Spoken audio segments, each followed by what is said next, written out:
Welcome to stage 4 of how to restore a flat bottom rail. Obviously I got more black paint today, so we're going to be applying the primer coat of paint today. I'll show you guys how this is done. This is obviously a 132 RE section we're restoring, so we're going to move these others out of the way. Just put those there for now. Anyway, let's show you how this is done. So this is pretty easy. Now, if you're inexperienced, I don't recommend this, but if you have an experience level like where I'm at, so pro, then go ahead and do it. So let's start off at the top here. Paint the head. Nice and light. Do the same down the web. And then right on the side here.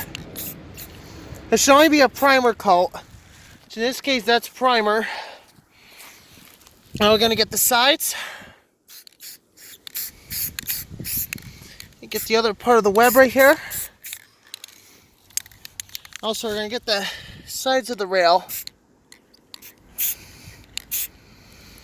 Now, yes, this is not really very difficult if you know what you're doing. If you don't know what you're doing, I don't recommend this.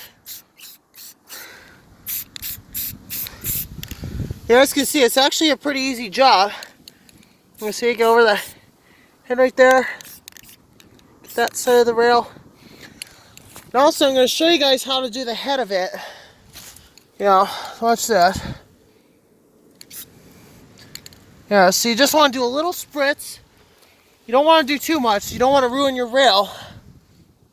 See that? Alright, that's how you do it, guys. That is how you, and we're also going to show you how to do the bottom of the rail.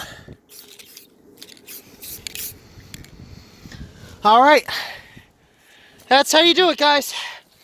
That is officially stage 4.